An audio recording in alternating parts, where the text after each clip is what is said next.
Bonjour frères et sœurs dans le Seigneur, que Dieu vous bénisse. Je vous souhaite une bonne soirée. Je suis ici autour de ce magnifique lac de Neuchâtel en Suisse. Donc, lorsque je vis ce lac encore, je me suis rappelé encore de quelque chose qui s'est passé dans la Bible autour d'un lac qu'on appelle le lac de Gennesareth. Le lac de Gennesareth. C'est pourquoi j'aimerais vous apporter un petit encouragement de la parole de Dieu alors que je profite de l'occasion pour être autour de ce lac de Neuchâtel, un magnifique lac de Neuchâtel. J'aimerais lire avec vous ces passages dans le livre de Luc au chapitre 5. Je lis la parole de Dieu dans Luc chapitre 5. Et comme Jésus s'est trouvé auprès du lac de Gennesareth et que la foule s'est pressée autour de lui pour entendre la parole de Dieu, il vit au bord du lac des barques d'où les pêcheurs étaient descendus pour laver leurs filets. Il monta dans l'une de ces barques qui était à Simon et il pria de s'éloigner un peu de terre et puis il s'assit et de la barque il enseignait la foule. Alors lorsqu'il y cessait de parler, il dit à Simon, avance en plein eau et jetez vos filets pour pêcher. Et Simon lui répondit, Maître, nous avons travaillé toute la nuit sans rien prendre, mais sur ta parole, je jetterai le filet. L'ayant jeté, ils prirent une grande quantité de poissons et leur filet s'est rompé. Ils firent signe à leurs compagnons qui étaient dans l'autre barque de venir les aider et ils remplirent les deux barques au point qu'elle s'enfonçait. Et quand il vit cela, Simon-Pierre tomba aux genoux de Jésus et dit, Seigneur, retire-toi de moi parce que je suis un homme pécheur, car l'épouvante l'avait saisi, lui et tout ce qui était avec lui, à cause de la pêche qu'ils avaient faite. Je vais m'arrêter jusque-là. Ici, comme je vous ai dit, ça m'a juste rappelé cette scène qui s'est passée dans la Bible autour des lacs de Gennesareth, qu'on appelle la pêche miraculeuse. On nous dit que les gens, comme Jésus il s'est trouvé au bord du lac, au bord de ce magnifique lac. Et les gens se pressaient autour de lui pour entendre la parole de Dieu. Les gens se pressaient pourquoi? Pourquoi les gens se pressaient? Les gens se pressaient pour entendre la parole de Dieu. Alors aujourd'hui, les gens se pressent dans beaucoup de choses. Ils se pressent dans des réunions, ils se pressent dans des églises, ils se pressent dans beaucoup de choses. Mais ils se pressent pourquoi? Parfois, les gens se pressent pour le miracle. Les gens se pressent pour d'autres raisons, pour d'autres objectifs. Mais ici, nous voyons, on dit que les gens se pressaient pour entendre la parole de Dieu. C'était ça l'objectif principal. C'était ça l'élément principal. Les gens se pressaient pour entendre la parole de Dieu. Oh, c'est beau, la parole de Dieu. Lorsque vous allez pour entendre la parole de Dieu, c'est Jésus-Christ. La parole de Dieu finit toujours à produire des fruits, finit toujours à porter de bénédictions. Et là, Jésus, il a vu au bord des lacs, il a vu des barques. Lac d'où les pêcheurs étaient descendus, ils lavaient leurs filets. C'est-à-dire, ils avaient fini leur travail, ils commençaient à laver donc leurs filets. Et Jésus, maintenant, il va monter sur la barque de Pierre. Il va prier Pierre. La Bible dit, il monta sur... Désolé, il y a le vent ici autour du lac. Il monta dans l'une de barque qui était à Simon et il pria. Il s'éloignait de peur.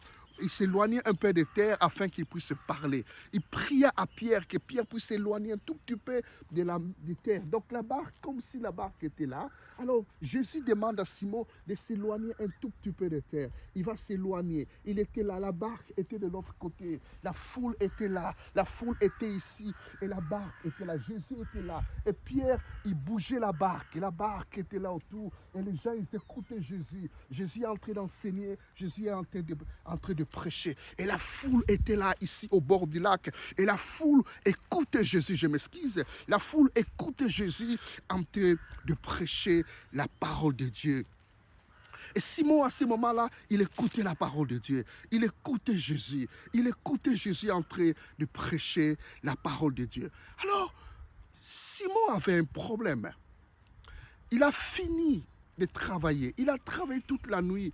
Il n'a pas eu un résultat. Il n'a pas eu un poisson.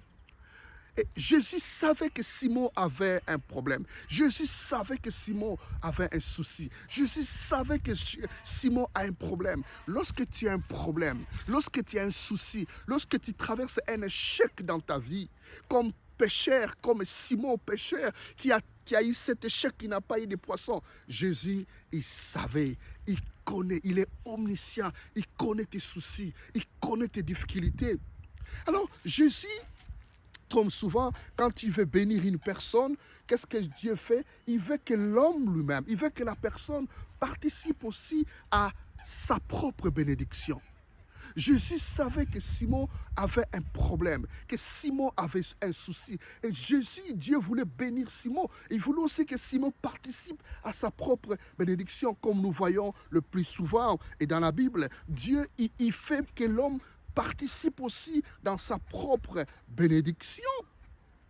Tu veux que tu sois épanoui dans ton entreprise, dans tes affaires, dans tes business, dans les choses. Mais tu dois bosser aussi.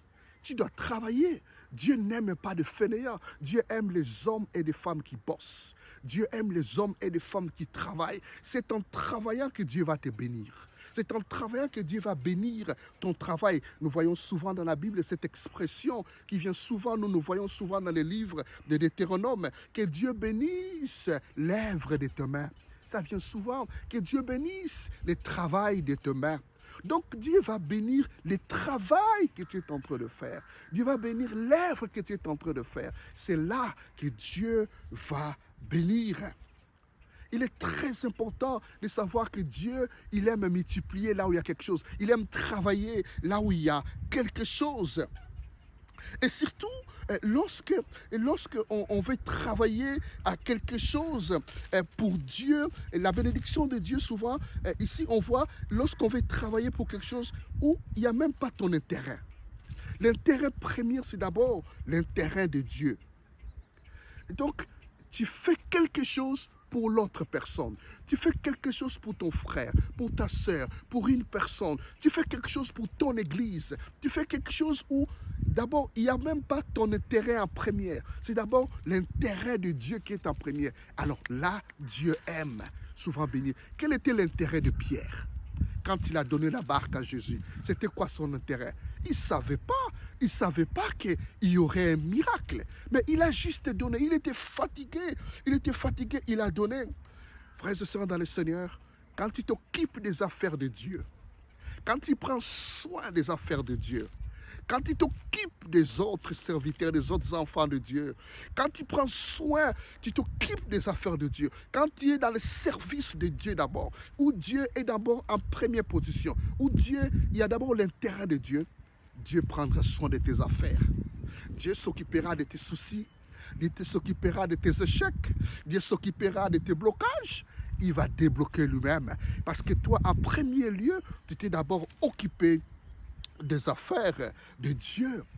Oh, toi, commence d'abord à t'occuper des affaires de Dieu. Certaines personnes disent, oh, si Dieu me bénit, si Dieu me donne ceci, si Dieu me fait ceci, moi je ferai ceci pour Dieu. Non, toi tu commences d'abord à t'occuper des affaires de Dieu. Désolé, il y a le vent ici. Toi tu commences d'abord à t'occuper des affaires de Dieu, à prendre soin des affaires de Dieu. Et Dieu prendra soin de ta vie, de tes affaires.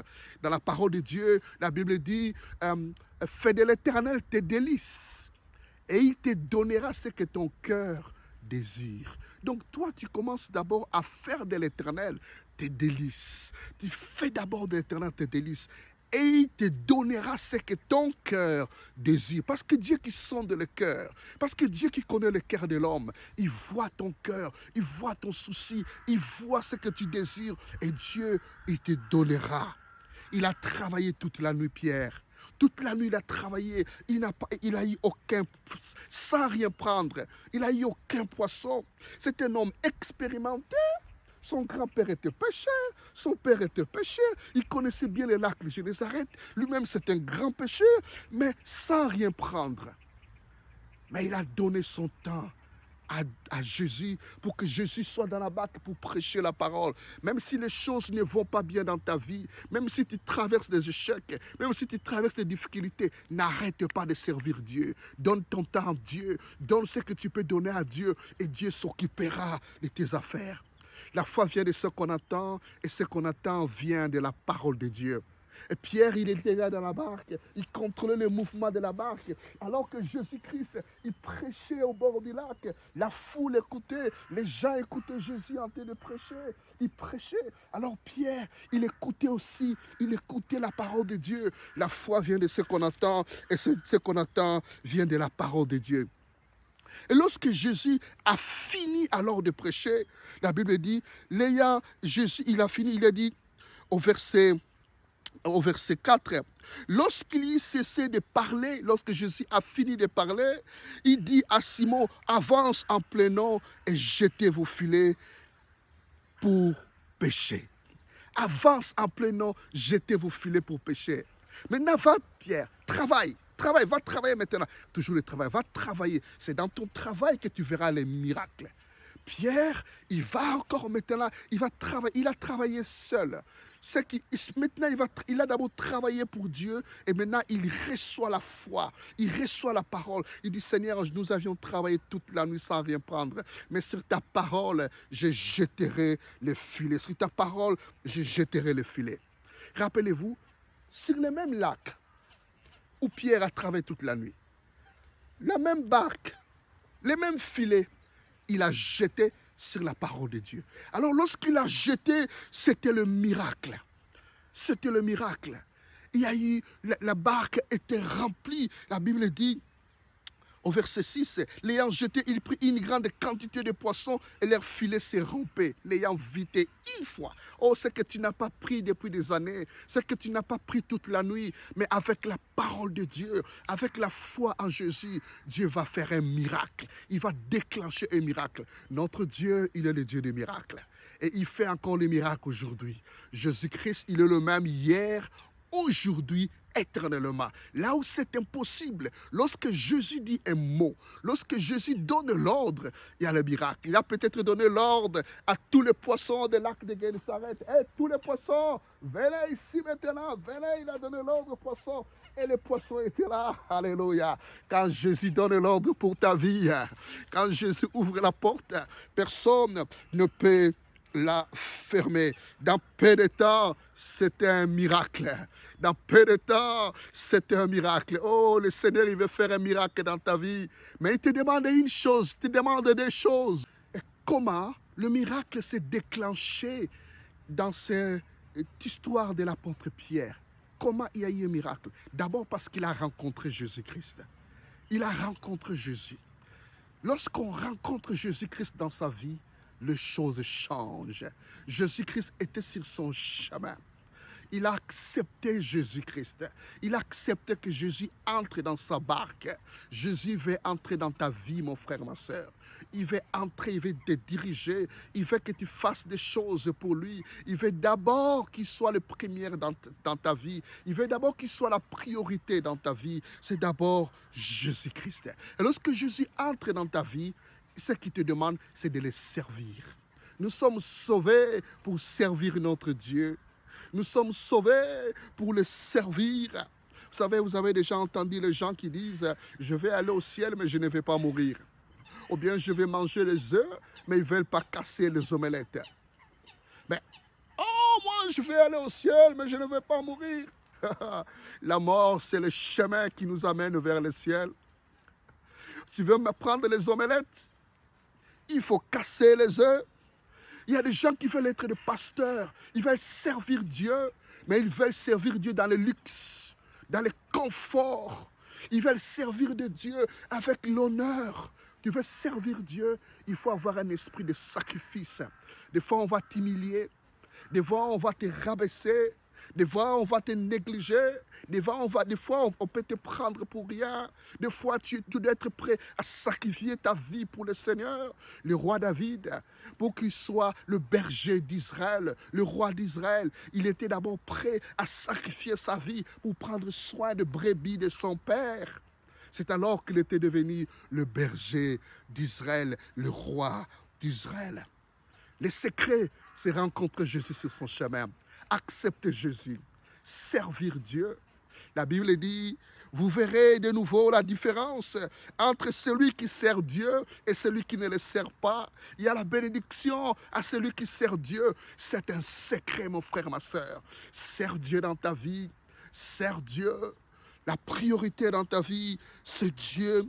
Commence à les servir. Commence à les servir. Oh Seigneur, je veux que tu me bénisses financièrement, que tu me donnes, que tu me bénisses financièrement. Mais tu n'es pas prêt à donner le meilleur de toi-même financièrement pour Dieu. Tu n'es pas prêt à donner, tu donnes à Dieu de miettes. Mais comment veux-tu que Dieu te bénisse? Oh Seigneur, je veux que tu m'utilises puissamment, que tu fasses de moi un homme d'onction de prière. Mais tu n'es pas prêt à gêner, tu n'es pas prêt à prier, tu n'es pas prêt à faire des sacrifices comme un enfant de Dieu peut faire. Frères et sœurs dans le Seigneur, au bord du lac de Génézareth, il y avait quelque chose de l'impossible. Il n'y avait aucun poisson. Mais lorsque Pierre rencontre Jésus, ça change les choses. On rencontre Jésus, on l'accepte comme Seigneur, comme roi, on obéit à ce qu'il te dit de faire. Il y a des gens qui ont Jésus dans leur vie comme Seigneur, mais Jésus n'est pas comme étant le roi. Quand le roi dit quelque chose, on obéit, on s'exécute à ce que le roi a dit. Je vais terminer pour te dire, sers ton Dieu, que ton Dieu soit le premier dans ta vie. Ce que tu ne peux pas prendre, ce que le monde ne peut pas te donner, ce qui est impossible, parce que tu sers Dieu, parce que tu donnes ta barque à Dieu, parce que tu aimes Dieu, Dieu va te les donner. Le miracle se déclenche lorsqu'on aime Jésus, lorsqu'on touche le cœur de Jésus, lorsqu'on est avec Jésus. Avec Jésus, c'est le miracle. Avec Jésus, c'est la bénédiction en abondance. Avec Jésus, c'est la joie. Avec Jésus, même quand on traverse la vallée de l'ombre de la mort, il les transforme. Alléluia. Avec Jésus, c'est la joie. Être enfant de Dieu, c'est pas seulement des roses. Il y a aussi des temps difficiles. Mais avec Jésus, la victoire, elle est certaine. Elle est certaine. Que Dieu vous bénisse.